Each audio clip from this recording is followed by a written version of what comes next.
এবার উপনিষদাবলী থেকে অর্চনা মাসিমুনি। ওম শ্রী অরবিন্দ মীরা। উপস্থিত সকলকে আমার সশ্রদ্ধ সান্ধ্য প্রণাম। ঈশোপনিষদের যে অংশটির আলোচনায় আমরা শ্রী অরবিন্দের সঙ্গী হতে চেয়ে এখন এখানে উপস্থিত রয়েছি, সেই অংশটি হচ্ছে উভয় পথে লাভ। এটি পড়া হয়ে গেছে। সেই উভয় পথ কি ছিল? সে ছিল বিদ্যা অবিদ্যার পথ, অজ্ঞানের জ্ঞানের পথ, এবং তাদের সেই পথের ফললাভ যে পৃথক, সেটিও কিন্তু শ্রুতি দর্থহীন ভাষায় বলেছেন দশম মন্ত্রটিতে, যেটি আগের দিন আমরা একটু পড়ার চেষ্টা করেছিলাম, যেখানে বলা হয়েছিল অন্যাদেবাহুর বিদ্যায়া অন্যাদাহুর অবিদ্যায়া। বিদ্যার দ্বারা এক ফল পাওয়া যায়, আর অন্য ফল উপলব্ধ হয় অবিদ্যার দ্বারা। আগে অবিদ্যার ফলের কথা বলে বিদ্যা ফলের কথা বলা ছিল। তাহলে এটা অন্তত সেখানে বোঝা গেল, কেউ কিন্তু ফল প্রদানে কোনো কার্পণ্য করে না, না অবিদ্যা না বিদ্যা। তাই যদি হয়, তাহলে সেই পথের একটা সামগ্রিকতা আছে, যে সামগ্রিকতা কোনো এক জায়গায় গিয়ে এক করে দেয় অবিদ্যা এবং বিদ্যার আলোচনাকে, তাদের সত্তাকে এবং তৎবিষয়ে সাধকের উপলব্ধিকেও। আর শ্রুতির শ্রেষ্ঠ পথ হচ্ছে সেইটি। এই বিষয়টি আজকে শ্রী অরবিন্দ আমাদের পাঠ গ্রহণের জন্য নির্দেশিত করে রেখেছেন। সেজন্যই আজকের আলোচনার উপশিরোনাম হয়েছে সমগ্র পথ। এই সমগ্র পথ অংশে যেহেতু বিদ্যা এবং অবিদ্যারূপ পৃথক ফলদায়ী বিষয়েরও সমত্বের কথাই বলা হচ্ছে, যেহেতু সামগ্রিকতার কথা বলা হচ্ছে, সুতরাং স্পষ্টতই বোঝা যাচ্ছে যে আমরা যে অংশের আলোচনাতে রয়েছি তার মধ্যে একাদশ মন্ত্রটি এখানে আলোচিত হবে। কিভাবে আলোচিত হবে সেটি শ্রী অরবিন্দই নির্দেশ করবেন। তবে সে মন্ত্রটিকে আমরা একবার দেখে নিই। একাদশ মন্ত্রে বলা আছে, ঈশোপনিষদ শ্রুতি, বিদ্যাং চ বিদ্যাং চ ইয়স্তদ্বেদো ভয়ং সহ অবিদ্যয়া মৃত্যুং তীর্ত্বা বিদ্যয়া মৃতমাশ্নুতে। যিনি তৎস্বরূপকে, সবই তো সেই তৎস্বরূপ, তৎ শব্দের দ্বারাই তিনি এখানে উপাত্ত হয়েছেন। তৎ বেদ উভয়ং সহ, সেই তৎ, যিনি তৎস্বরূপকে একাধারে জ্ঞান ও অজ্ঞান এই উভয় রূপে জানেন। তৎ উভয়ং সহ বেদ, যে তৎ, যে পরমেশ্বর, সেই তাকে, তৎস্বরূপকে একই সঙ্গে সহ, সমকালে, সমন্বয়ী রূপে জানেন। কাকে? বিদ্যাম চ অবিদ্যাম চ।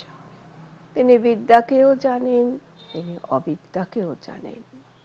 দুটিকে জানার ফল কি হয়? দুটির প্রয়োগ বিষয়ে, দুটিকে অনুসরণ করার বিষয়ে, দুটিকে জীবনে ফলিত করার বিষয়ে তারা সম্পূর্ণ একটি নির্দিষ্ট পথের অনুগমন করতে পারেন। আর সেটি কিরকম? না অবিদ্যয়া মৃত্যুং তীর্ত্বা বিদ্যয়া অমৃতম আশ্নুতে। তারা অজ্ঞানের দ্বারা মৃত্যু উত্তীর্ণ হয়ে জ্ঞানের দ্বারা অমৃতত্ব ভোগ করেন। তাহলে দেখা যাচ্ছে এই একই ধরনের কথা কিন্তু শ্বেতাশ্বতর উপনিষদ তো বলেছেন, কেনোপনিষদ বলেছেন, আসলে সব উপনিষদই বলেছেন সেই সমত্বের কথা, কিন্তু এত স্পষ্ট করে ঈশাশ্রুতি এটি জানিয়েছেন। আর এখানে যে অমৃতত্বের কথা বলা হয়েছে, সেই অমৃতত্ব নিয়ে একটু প্রশ্ন ওঠে আলোচনা করতে গেলে, যে সেই অমৃতত্ব কি ব্রহ্মজ্ঞান দ্বারা প্রাপ্ত হচ্ছে? বলছেন যে না, ব্যাপারটা ঠিক তা নয়। আপেক্ষিক অমৃতত্ব এখানে উপলব্ধ হয়, কিন্তু হয় যেটি উপলব্ধ হয় সেটিও অমৃতত্বই, কিন্তু এটি ব্রহ্মজ্ঞান ব্যতিরিক্ত, সেই জন্যে পারমার্থিক অমৃতত্ব লাভ হয় না।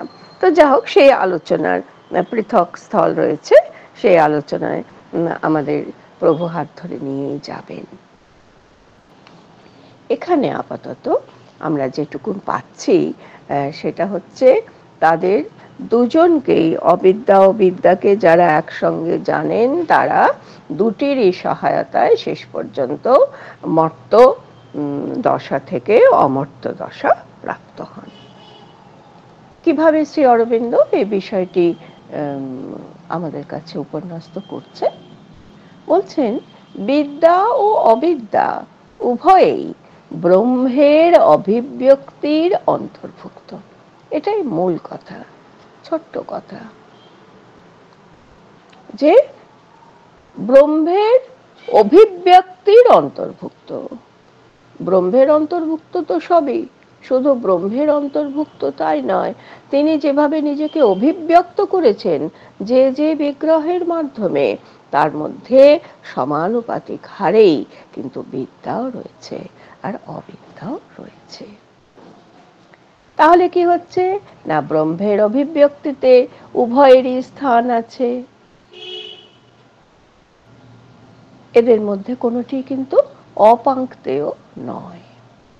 তার কারণ হচ্ছে এই যে, কারণ তার অস্তিত্ব ও সার্থকতার জন্য, ব্রহ্মের অস্তিত্ব ও সার্থকতা, বিদ্যা অবিদ্যা তাদের নিজস্ব অস্তিত্ব ও সার্থকতার জন্য এই দুয়েরই প্রয়োজনও আছে। তাহলে এবারে যেহেতু প্রয়োজন রয়েছে, সেহেতু তাদের একত্ব, অন্তর্ভুক্তি, একত্রিত হওয়া, সমরূপতা প্রাপ্ত হওয়া, এগুলিও সুতরাং প্রয়োজন হয়ে উঠেছে। আছে কিভাবে সেটা সুস্পষ্ট করে বলে দিচ্ছেন বড় সুন্দরভাবে। অবিদ্যা বর্তমান থাকতে পারে বিদ্যার আশ্রিত ও আশ্লিষ্ট রূপে। তাহলে বিদ্যা ও অবিদ্যা আমাদের আপাত বিচারে যে তারা তো একদম বৈপরীত্যের পরাকাষ্ঠা বহন করে, তাহলে তারা কি করে থাকে একসঙ্গে, দুয়ের প্রয়োজন কিভাবে সংসিদ্ধ হয়? তাই বলছেন, অবিদ্যা বর্তমান থাকে কোথায় না, বিদ্যাশ্রিত, বিদ্যাশ্লিষ্ট রূপে। মহৎ একত্ব লাভের উদ্দেশ্যে জীবের প্রস্তুতি এবং অগ্রগতির জন্য অবিদ্যার উপর বিদ্যাকে নির্ভর করতে হয়।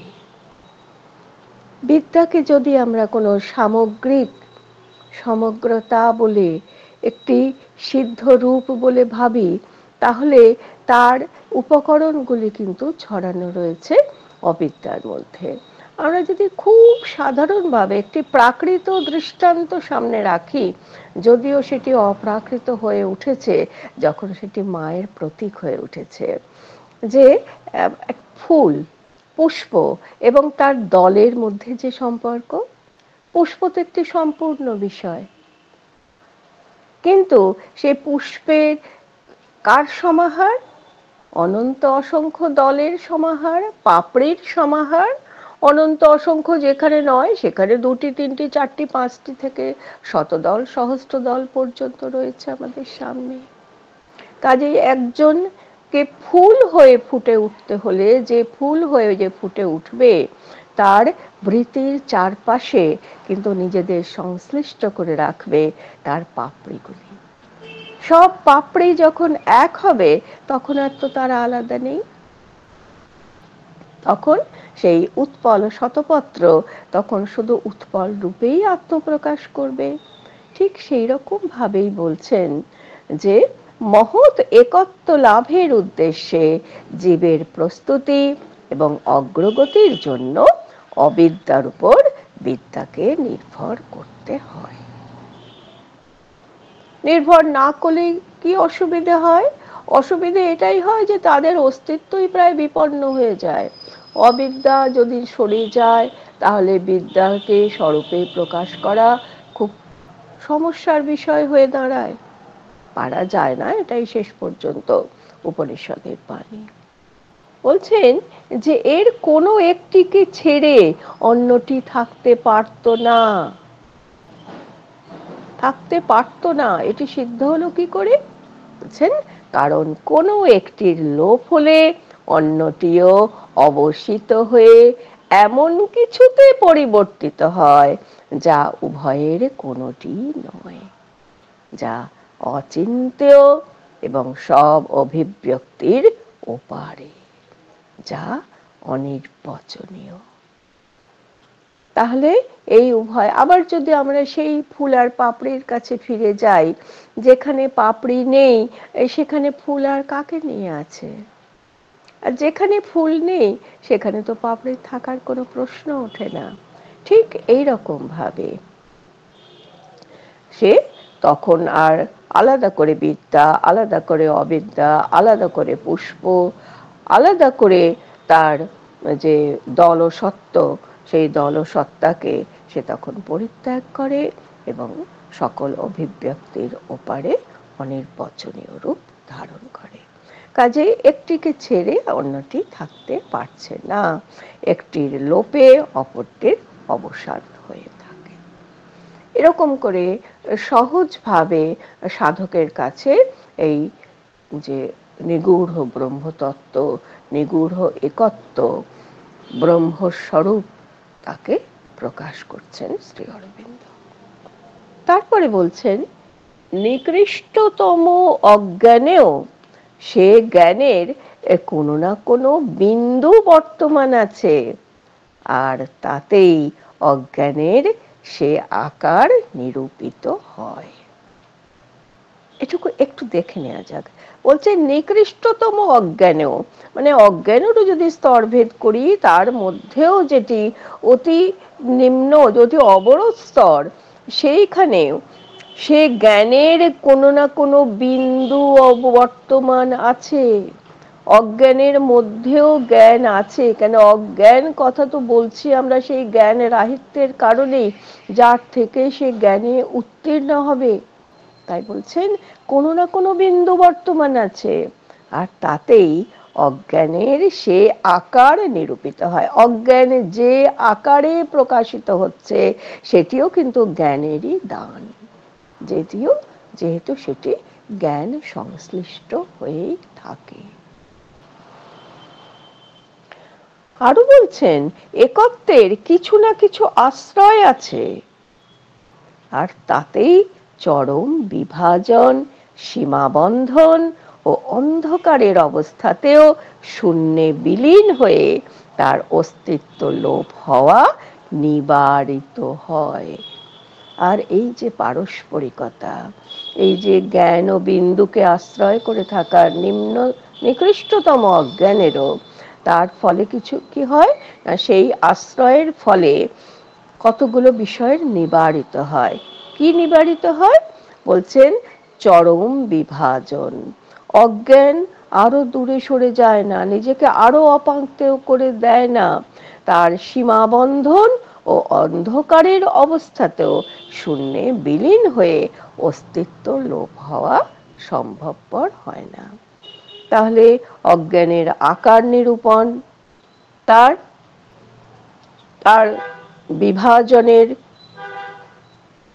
অতিরিক্ত অবস্থায় তার পৌঁছানো, তার বিভাজিত না হওয়া, তার সীমাবন্ধন, তার অল্প স্থানে নিজেকে সংকুচিত করে রাখা এবং অন্ধকারের অবস্থায় যেখানে কিছুই দৃষ্টিগোচর হচ্ছে না সেখানেও সে শূন্যে বিলীন হয় না, তার অস্তিত্ব লোপ হয় না, বরং বলা চলে অস্তিত্ব লোপ নিবারিত হয়। এইবারে বলছেন তাহলে অজ্ঞানের নিয়তিটা কি, অজ্ঞান তাহলে কি করবে, সে জ্ঞান সংশ্লিষ্ট হয়ে আছে সেটা তো না হয় বোঝা গেল, কিন্তু তার নিয়তি কি? বলছেন অজ্ঞানের নিয়তি অস্তিত্বের বাহিরে লয় প্রাপ্ত হওয়া নয়, বরং তার সব উপাদানের জ্ঞানে উদ্ভাসিত ও একীভূত হওয়া। তাহলে এটা তো বড় চমৎকার হলো যে অজ্ঞান যে তাকে বর্জন করা হবে, তবেই তো জ্ঞান উন্মেষ হবে। উপনিষদ বলছেন না, শ্রুতি বলছেন না, তা হচ্ছে না। অজ্ঞানকে সঙ্গে নিয়েই জ্ঞানের পথের যাত্রা, তার অন্ধকার থেকেই আলোর উন্মেষের প্রবৃত্তি। তাই বললেন যে অজ্ঞানের নিয়তি অস্তিত্বের বাইরে লয় প্রাপ্ত হওয়া নয়। তাহলে কি, যেটা নয় বোঝা গেল, তাহলে কি সেটি? তার সব উপাদানের জ্ঞানে উদ্ভাসিত ও একীভূত হওয়া। অজ্ঞানী, অজ্ঞানের যা উপাদান তারই উদ্ভাসন হয় জ্ঞানে আর একীভূত হয়, সে বহুর থেকে একের দিকে নিজের গতিমুখ পরিবর্তিত করতে পারে। সেসব যা প্রকাশের প্রয়াস করছে তা প্রকটিত ও সংসাধিত হওয়া। প্রকাশের প্রয়াস করছে, অন্ধকার কি করে? সে সব সময় তার উৎস হতে আলোক উৎসারণের অপেক্ষায় থাকে। সেই রকম ভাবেই যে যা সব প্রকাশের প্রয়াস করছে, প্রকাশ পিয়াসী যখন তারা হচ্ছে তখন সেটি প্রকটিত হয় এবং সংসাধিত হওয়া, সে তার মুখ্য রূপ, মুখ্য চরিত্রটি, মুখ্য সত্তাটিকে সে তখন প্রকাশ করতে পারে, নিজেকে পূর্ণতার কাছে নিয়ে যেতে পারে। আর সেই সংসিদ্ধিতেই সে সবের পরিবর্তিত ও রূপান্তরিত হওয়া। শেষ পর্যন্ত সেই রূপান্তর তত্ত্বেই আসছেন, সেই পরিবর্তনের তত্ত্বেই আসছেন, সেই সিদ্ধিতেই আসছেন যেখানে অজ্ঞানের হাত ধরে রয়েছে জ্ঞানবিন্দু। তাহলে এরপরে আসছে জ্ঞানের প্রশ্ন। বলছেন জ্ঞান যে চরমতম একত্ব অধিগত করতে সক্ষম তাতে বহুত্বের সব উপকরণ অন্তর্নিহিত ও প্রচ্ছন্ন থাকে। তাহলে ওই যেমন বলা হয়েছিল ফুলের মধ্যে পাপড়ি রয়েছে, পাপড়িতেই ফুল পূর্ণ হচ্ছে, ঠিক তেমনি সমস্ত একত্বের মধ্যেও কিন্তু বহুত্ব বিলগ্ন হয়ে রয়েছে।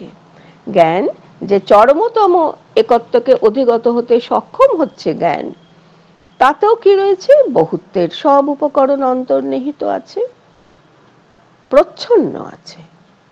কর্ম প্রবৃত্তিতে যে কোনো মুহূর্তে সেসব নির্গত হতে পারে, আর সেইখানেই তার সার্থকতা। অবিদ্যার যেন কখনোই অভিব্যক্ত হওয়া উচিত ছিল না, এভাবে তাকে ধ্বংস করা বিদ্যার কাজ নয়। এবারে দেখতে হবে যে অবিদ্যার তো প্রবল প্রতিপক্ষ হলো বিদ্যা, তাহলে সাধারণভাবে যেটা মনে হতে পারে যে প্রতিপক্ষের ধ্বংস সাধনই হচ্ছে যে জয়ী হবে তার লক্ষ্য একমাত্র। বলছেন এটা বিদ্যার কাজ নয়। তবে তার কাজ কি? তার কাজ অবিদ্যাকে অবিরাম নিজের অভিমুখে আকর্ষণ করা, সর্বক্ষণ তাকে আশ্রয় দেওয়া এবং স্বরূপ একত্বের বিস্মৃতি, যেটা অজ্ঞানের স্বভাব।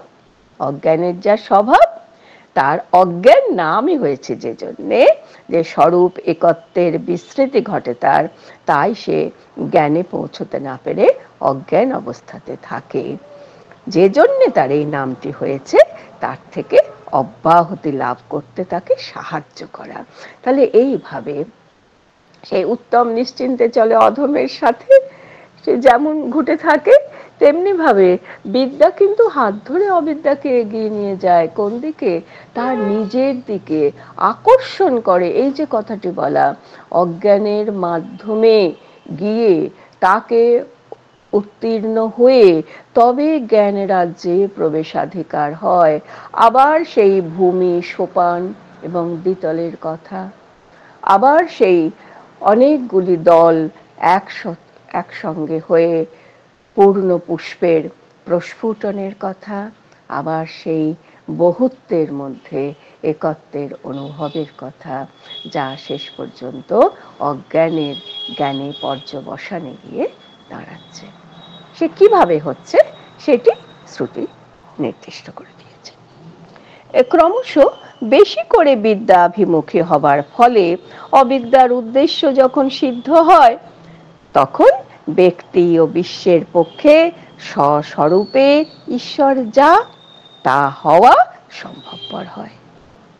তার প্রকাশ সম্বন্ধে সজ্ঞান হয়, অপ্রকাশ সম্বন্ধেও সচেতন হয়, জন্মেও মুক্ত, জন্মরাহিত্যেও মুক্ত হয়। তাহলে ব্যাপারটা কিন্তু শেষ অবধি কি হচ্ছে, হাতে ধরে জ্ঞান যখন অজ্ঞানকে টেনে নিয়ে যাচ্ছে, তখন তো সে ক্রমশ জ্ঞানের নিকটবর্তী হচ্ছে, অবিদ্যা তো বিদ্যার নিকটস্থ হচ্ছে। আর বেশি করে সুতরাং তাকে সে বেশি করে বিদ্যাভিমুখী হচ্ছে অবিদ্যা। তার ফলটা কি হচ্ছে, অবিদ্যার উদ্দেশ্য যখন শেষ হচ্ছে, যখন সে তার সমস্ত সীমা অতিক্রম করার মুখে এসে দাঁড়িয়েছে, তখন ব্যক্তি ও বিশ্বের পক্ষে স্বস্বরূপে ঈশ্বর যা, সেই যে এক, সেই যে পরমতম, সেটি হওয়া সম্ভবপর হয়। তার ফলটা কি হয়, তার প্রকাশ সম্বন্ধে সজ্ঞান হয়, জ্ঞানের প্রকাশ সম্বন্ধেও অজ্ঞানের জ্ঞান জন্মায়, অপ্রকাশ সম্বন্ধেও সচেতন হয়। যখন তার প্রকাশ, তখন তিনি একত্বে প্রকাশিত, যখন তিনি অপ্রকাশ, তখন তিনি বহুত্বেই সংসক্ত হয়ে রয়েছেন। সুতরাং এর ফলে কি হচ্ছে, জন্মেও মুক্ত, জন্মরাহিত্যেও মুক্ত হয়। কাজেই ওই জন্যে অত সহজ করে বলতে পেরেছেন যে অবিদ্যয়া মৃত্যুং তীর্তয়া, মৃত্যু তরণের পথই হচ্ছে, সেই মার্গই হচ্ছে অবিদ্যা, যার ফলে মৃত্যু তরণ এবং অমৃতত্ব লাভ হয়। হতে পারে সে আপেক্ষিক অমৃতত্ব, কিন্তু সেটি উপলব্ধ হয়। সকলকে প্রণাম জানিয়ে আজকের পাঠটি এখানে সমাপ্ত করছি। এই অংশটিতে আরেকটু কথা বলার রইল, সেটি পরবর্তী পাঠের অবকাশে বলার চেষ্টা করা যাবে। প্রণাম, সকলে ভালো থাকবে।